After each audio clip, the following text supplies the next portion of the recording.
All right, check this out. We're grilling this today. What is this?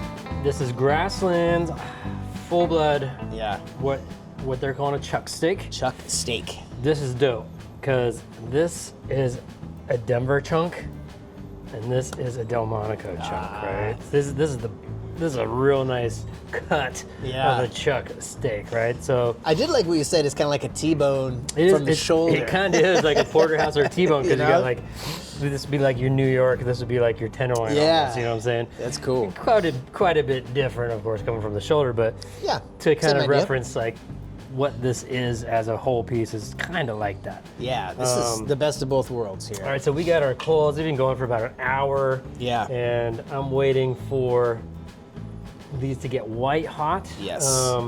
We're trying to minimize the flare up. Yeah. Right? Yeah. You're always going to have flare up when you're grilling, period. When you're grilling With Wagyu. Wagyu, for sure. So, you know, the rules are never walk away from it, never cover it, move it Just around. watch it. Keep your eye on it. Yeah. Keep your eye on it completely from start to finish cook. Yeah. A little trick that I like to do is I kind of have my half moon area of my grill right here that has no coals under it. Yeah. All of my coals Smart. are on like kind of the 3/4, 2/3 side of the grill. Yep. So just in case we get that flare up or we're getting too much char or cook, we're just gonna pull it off to the side. Yeah. Kind of let the reverberant heat continue to cook it, but we're not gonna have that sear on the coals, right? Exactly. So you got your direct heat and then your indirect. And Totally. yeah, we're So- still. Woo. Oh, it's warm.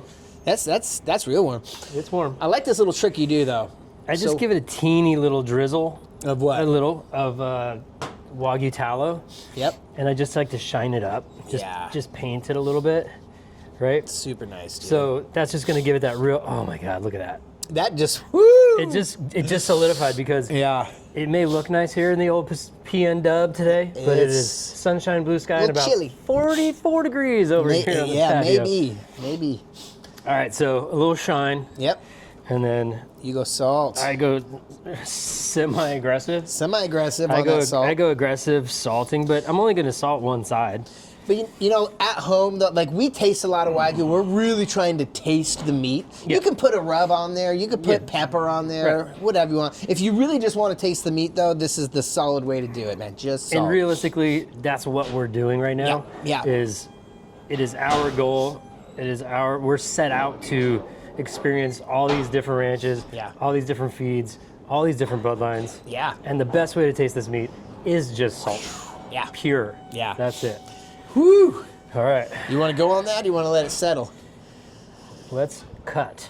That is ripping, bro. All right, so we had to let this chill out a little bit because there were too many flames. I got a little overzealous today with the coals. But that's so we that's gotta good. be patient. You gotta be patient. Get these coals down to white hot. This looks perfect right now. There's think not it's a great. lot of flame. We're not gonna hit a lot of. It's not gonna melt too fast. So let's get this on. So we've salted this bad boy. Let's go. I'm stoked about this. Oh, this is gonna be. That's what I want to see, right? Yep. Where you don't want that initial just flame up. You don't want that. This is perfect. You can hear it. I can hear the searing happening, and there's no flame right now. Once it starts to melt, though, you're going to start to see it. So what's the number one thing, right? We can't take our eyes off Do not this. take your eyes off the grill when you're Cannot, grilling bro. Wagyu. No. Last night, my wife was looking at me. I'm grilling 3 pieces of Wagyu, and I'm just there the whole time. She's like, what are you doing? I'm like, Yeah. hey, man, I ain't got time to do anything else. You should have like a flag, like don't disturb, do not disturb flag or something. Yeah, exactly. Oh my gosh, we'll put a little sock on the patio door or something, you know? But I wasn't gonna go there. Usually I'm the guy that goes there, dude. I can't believe it. What kind of influence am I? Oh no. So we're over the direct heat right now. We have indirect heat. We have an indirect section in the back that we might need to use, but we're starting to see it, but we're still good. Starting to see a little flame up. We're still good. Which is great. And Yeah. you're always gonna get flame up, dude. Exactly. We're You're looking always for gonna that get char, flame up huh? when you're grilling, right? Always. Yeah. There we go. Oh, So don't be afraid to move it around. It's on a hot spot right now, and you're cooling down that hot spot. Move it to a different hot spot. I'm moving it. Yep, there we go. Nice. Whew. Just gotta keep your eye on it the whole time. Don't cover it and then walk away Nope. because you're gonna burn this place down. Nope. You'll start a fire. So it's definitely an art, not a science. I was grilling pork chops at home one day, and my sister called me, had some serious questions. Yeah. And I got involved in a conversation, and I turned around for 2 seconds. And 2 seconds, and it was on fire. And that wasn't even Wagyu. No, that was pork chops. Yeah. Oh, that smells great. What else are we talking about here? Get yourself some long tongues. Long tongues. It's very hot. That hot. is screaming hot. Yeah. If you have the short little tongues, which the chefy hands, we're used to that kind of shit, but people at home, No, man. Don't burn yourself. Don't singe all your hand hairs. It's because you have to move it. You're gonna have to move it around a ton. So don't be afraid. Yeah, get those long tongues. Get in there. Don't just let it sit. Don't take your eyes. That smells amazing. This smells awesome. This smells awesome. But this is such a marbled piece in the chuck that it's gonna start to melt a little bit here. It certainly is. Yeah. So this is.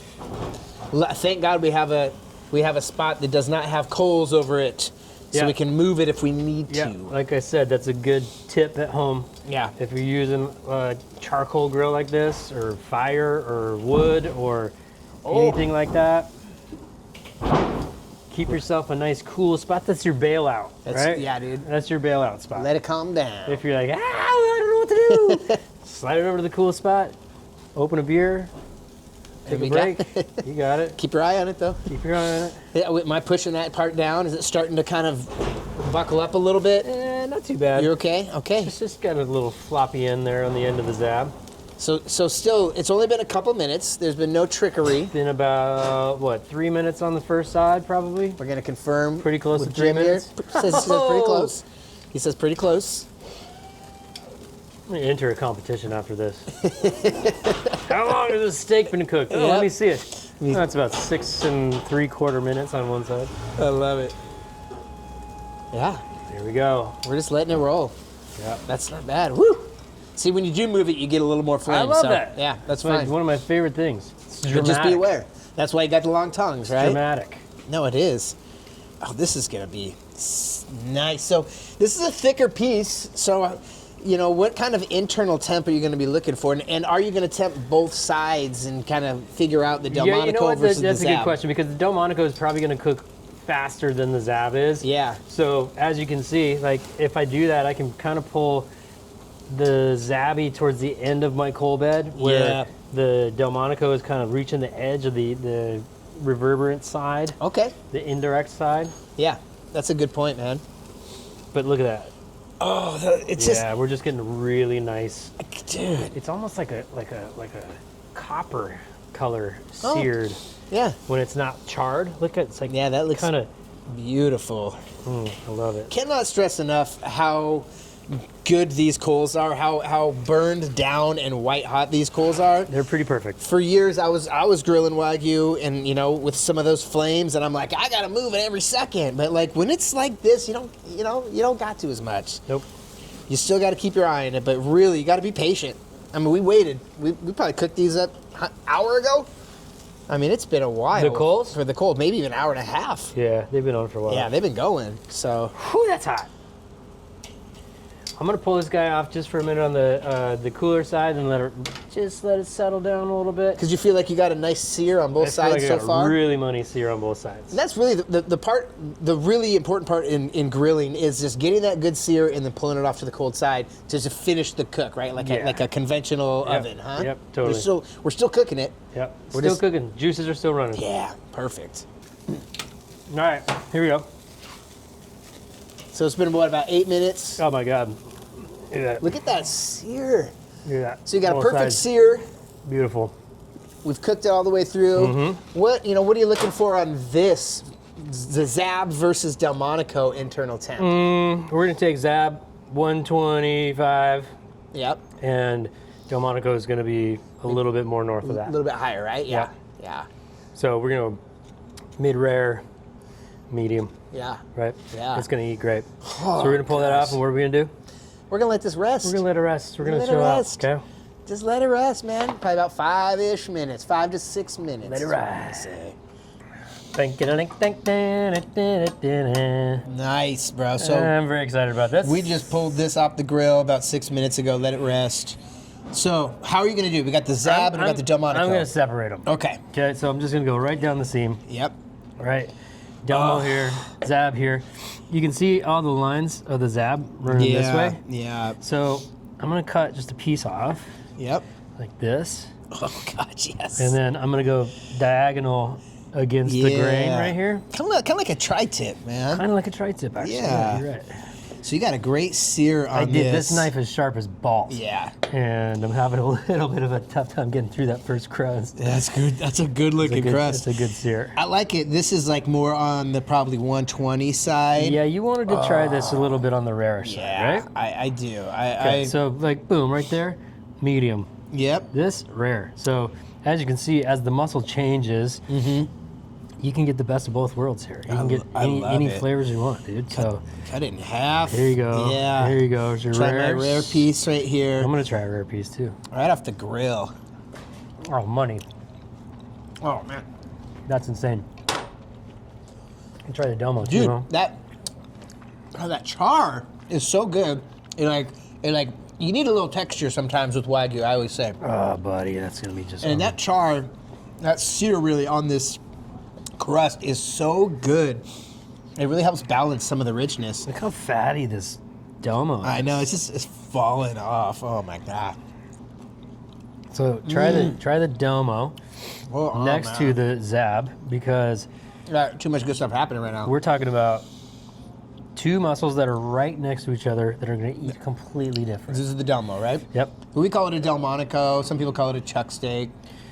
Right. I think it's a Delmonico. Well, you know, technically, if we're talking about Delmonico, it's the end of the chuck eye that's closest to the ribeye primal. Yeah.